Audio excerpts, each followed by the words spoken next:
안녕하세요. 무예책의 재발견 냄비와침의 정승현입니다. 무예책은 재미가 없고 두껍다는 이미지를 가지고 있습니다. 그런 무예책을 냄비와침으로 표현했고, 이러한 이미지를 가진 무예책을 재발견하자는 의미로 무예책을 리뷰하는 채널입니다. 책을 고르는 과정에서 뉴스를 접했습니다. 학교폭력 피해 응답률이 높아지고 있다는 뉴스를 보고 이 책을 골라왔습니다. 뉴스 한번 보고 가시죠. 코로나19 속 거리두기와 비대면 일상에서도 학교 폭력이 줄지 않고 있습니다. 폭언과 구타, 따돌림 같은 피해를 경험했다는 학생이 충북에만 1,300여 명에 이르는 것으로 조사됐습니다. 박미연 기자의 보도입니다. 또래 친구를 협박하고 폭행하는 학생들. 학교와 학원과 골목 등 장소를 가리지 않습니다. 온라인 채팅방에서의 사이버 언어 폭력도 심각합니다. 학교와 경찰에 신고하고 국민청원에도 호소해보지만 피해 학생과 가족의 고통은 여전합니다. 아침마다 학교 안 들어가려고 엄마 학교 안 가면 안 돼, 안 가면 안 돼. 저 진짜 피눈물 진짜 많이 흘렸어요. 지난 4월 충북의 초등학교 4학년부터 고등학교 3학년 학생 11만 1000여 명을 조사한 결과 학교 폭력을 경험한 학생이 1,300여 명에 달했습니다. 피해를 당했거나 목격한 경우 그리고 가해 경험까지 응답률이 2019년 전체 학생의 1.8%에서 지난해 9월 1%로 줄었다가 1.2%로 다시 늘었습니다.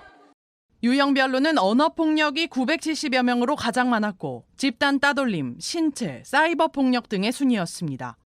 성폭력이라는 학생도 100여 명에 달하는 등 정확한 피해 확인과 보호 조치가 시급한 것으로 나타났습니다. 제가 처음 소개해드릴 책은 주먹을 꼭 써야 할까입니다. 저자 이남석, 출판사는 사계절입니다. 10대를 위한 폭력심리학, 사계절의 지식소설로 현재 네이버 책 평점 8.58점으로 매우 높은 점수를 가지고 있습니다. 책의 내용은 학교 일진 종훈의 갱생 프로젝트입니다. 자신을 애들 기억 속에 전설로 남고 싶은 일진 종훈이 택견사부를 만나 4가지 숙제를 하면서 변화하는 모습을 볼 수 있고, 과거 학교 폭력의 피해자였다가 방관자까지 가슴 아픈 경험을 겪은 수정이 과거 학교 폭력에 가해자였지만 친구의 자살 소식에 논술 선생님에서 택견사부로 아이들을 지도하는 김우경 사부까지 각자의 스토리가 담겨있는 책입니다. 그러면 책의 일부 내용을 살펴볼까요? 다음은 택견사부가 학교에서 방과 후 수업을 하는 내용입니다. 첫 번째로, 택견을 가르치기 전 무력을 가르친다니 놀란 아이들에게 무력과 폭력의 차이를 알아야 한다며 설명해주는 내용입니다. 무력 자체가 나쁜 것은 아니야. 무력은 말 그대로 육체를 사용하는 힘이야. 그 힘을 좋은 곳에 쓸 수도 있고 가치 없는 일에 쓰거나 남을 해하는 데 쓸 수도 있단다. 그래서 모든 모도나 운동이 육체를 사용하는 힘을 기르되 그것을 선한 방향으로 쓸 수 있도록 정신적 수련을 하는 것이야. 택견사부는 아이들에게 전인교육을 하고자 했던 것 같습니다.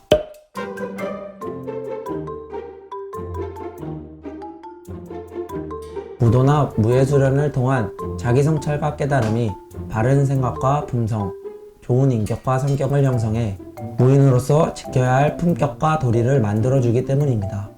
다음은 택견사부가 아이들에게 택견의 특징을 설명하는 부분입니다. 택견은 원래 보호도구가 없이 맨몸으로 하는 것이야. 택견은 일단 자신과 상대방이 최대한 안 다치고 그러면서 상대방에게 자신의 힘을 보여주는 것에 치중한다. 그래서 발에서도 가장 살이 많은 부분으로 상대방을 가격하지. 그리고 때린다기보다는 미는 식으로 발차기를 한다. 자, 여기서 영상 하나 보고 가시죠.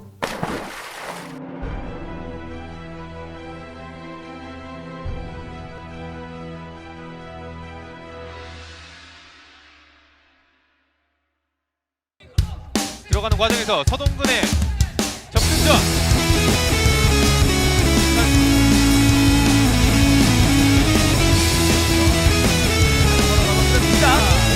인정. 발 고대받이 득점 없었습니다.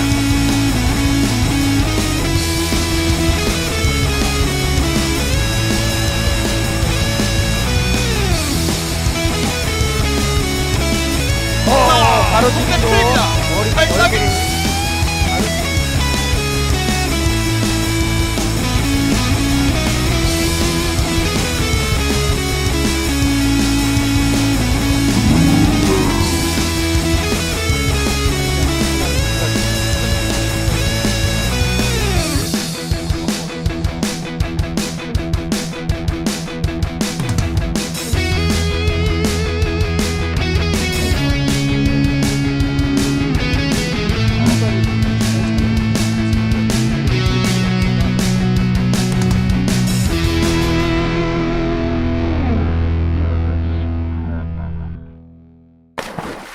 영상에서 나온 것처럼 택견에는 보호장구가 없습니다. 상대방을 다치지 않게 제압하도록 발전해서 입식 타격 스포츠 중에 유일하게 보호장구가 없습니다. 다음은 종훈이에게 택견사부가 택견을 배운 이유를 설명하는 내용입니다.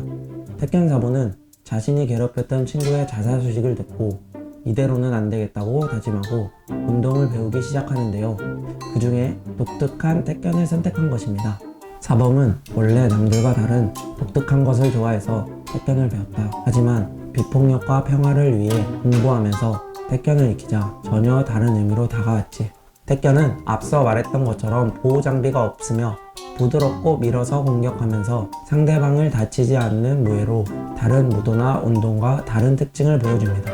또 비폭력과 평화를 위해 공부하면서 택견을 익히자 전혀 다른 의미로 다가왔다는 것은 대한택견의 상생공영이라는 철학을 통해 더욱 큰 의미로 다가왔다고 생각하는데요. 상대방을 죽이거나 상처를 입히지 않고 제압하는 무예로 조상들의 지혜도 느낄 수 있는 것 같습니다.